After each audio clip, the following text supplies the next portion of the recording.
Hi everyone. Today I'll be talking about compression, deduplication, and encryption conundrums in cloud. This is the agenda for my talk. I will briefly begin with an introduction. We will go over cloud storage costs and footprint, and then we will discuss about what compression, deduplication, and encryption are and the right order of applying them. Finally, we'll go over with some learnings and takeaways in this process. I am a senior software engineer at Netflix. I work on the data storage platform team here at Netflix, where my job involves uh, architecting infrastructure to support the scale of data that is produced by Netflix studios and Netflix streaming platforms. Along with that, I'm also an international keynote speaker, and I speak on cloud computing, distributed systems, and blockchain. Prior to Netflix, I was a senior software engineer at Box, and before that, I worked at companies such as Datrium, Samsung, Tensilica, and Apple. So why do companies generally move to cloud? The reason are Some of the reasons are ease of manageability, because you do not own the infrastructure, someone else manages it for you. The elastic scalability and the pay per use. However, when it comes to costs associated with cloud, especially for storage, there are per request cost, then there is data at rest cost, and more importantly, there's an egress cost. So for example, if a given file is stored in cloud and if the file is spread many times, you actually pay the egress cost each time. At Box, there were hundreds of petabytes of data, and at Netflix, there are exabytes of data. So if not architected well, this can really blow up the costs of using cloud for these enterprises. As you can see here, the regular cloud bill is actually optimized in the industry using several techniques, such as right sizing the cluster that is being used in the cloud, reserving some instances, and more importantly, how do you manage storage? And that leads to a reduced cloud bill. On-premise file systems have historically used compression and deduplication to reduce the footprint of the file. Is there a way we can use the same techniques when it comes to cloud? That is something that we will explore in this talk. What exactly is compression? Compression is an ability to reduce the size of the stored object by compressing the object during writes and reading back the objects during reads by decompressing them. And there are several techniques. Some of them are lossy, some of them are lossless. There's gzip, lzip, lzw4, and many more. Not all data is compressible. For example, media files are not, images are not. Text files are highly compressible, and they give sometimes compression ratios of like 100x as well sometimes. As you can see, you have some raw data and you have some compressed data. And finally, you will actually get some compressed and deduplicated data. There is an overhead when it comes to compression because you have to then collect data and run these algorithms on it. But it is generally less than 2%, which is acceptable for file storage, but not very acceptable for streaming videos. In Box, for example, it was very common to see compression ratios in files from which was more than 5x. Coming to deduplication. Deduplication implies storing only one copy of the file and handing out references to users and applications. File is not deleted from the backend unless all the users and apps delete the file. And let's say that there are two users that are working on the same file. Instead of storing two different copies of the file, you would actually end up storing just one copy of the file.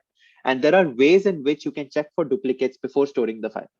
One of them is online deduplication, where when the file is being written to cloud storage, at that point itself, you detect that there is a duplicate already present on cloud. And so you do not even send the file to cloud.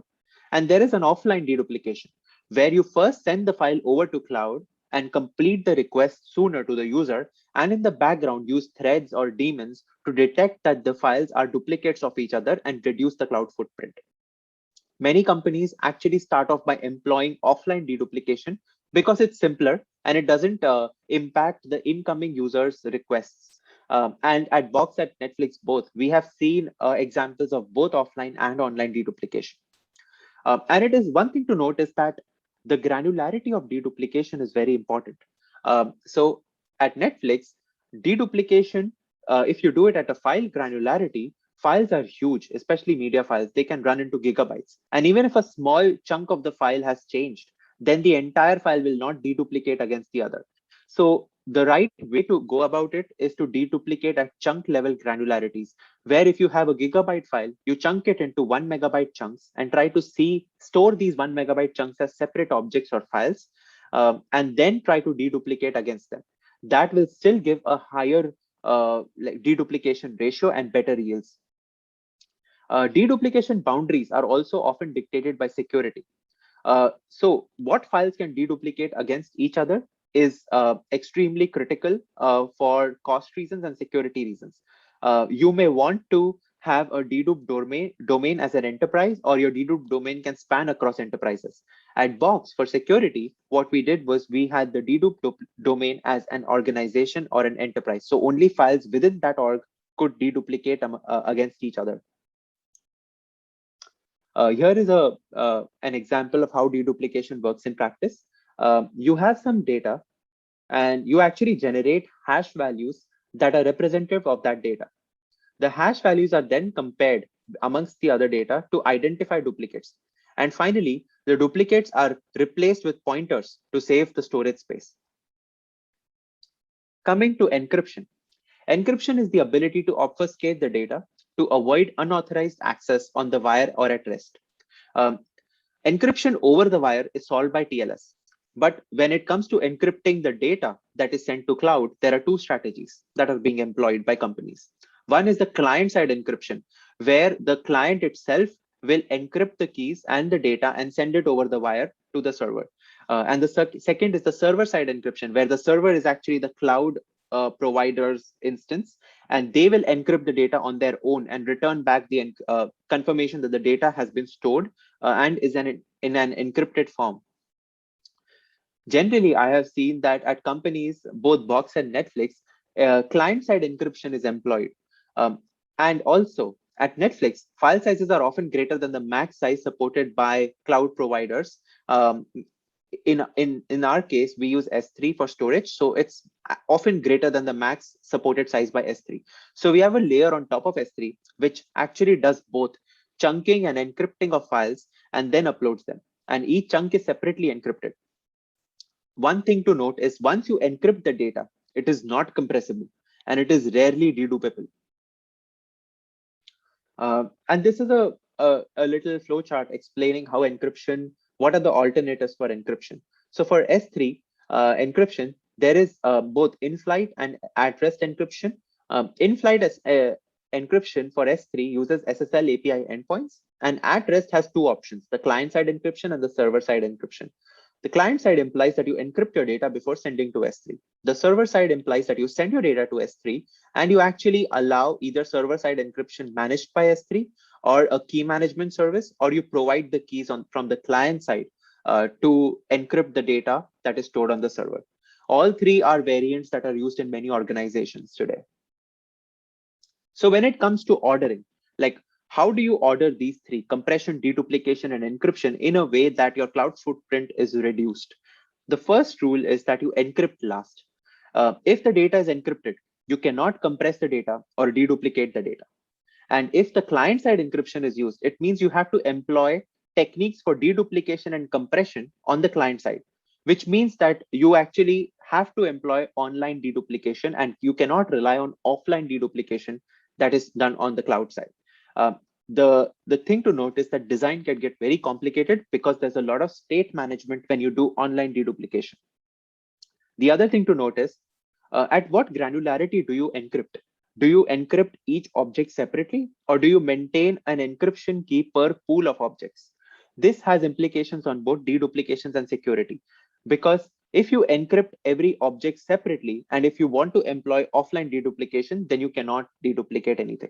But with maintaining an encryption key per pool of objects, there is still some scope of employing offline deduplication so that two different objects, even though they are encrypted, if they are encrypted with the same key, they will still result in the same object storage on the cloud. So you can use offline deduplication at a future point.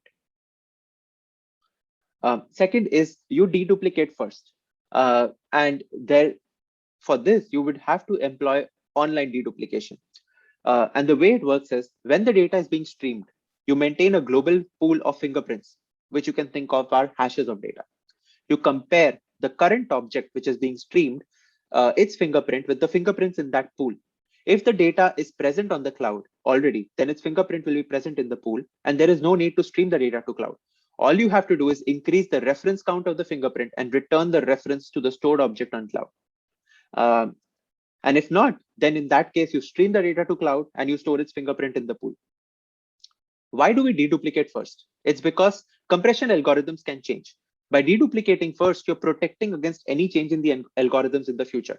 So even if the compression algorithms have changed, your data will not, the same data will not be present on cloud just because it is compressed using different algorithms.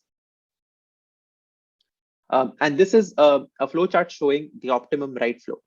So the first step you do is you generate a fingerprint of the data being stored and check if the fingerprints exist in a global fingerprint table. If so, the data is dedupable. If not, you insert the fingerprint in the pool.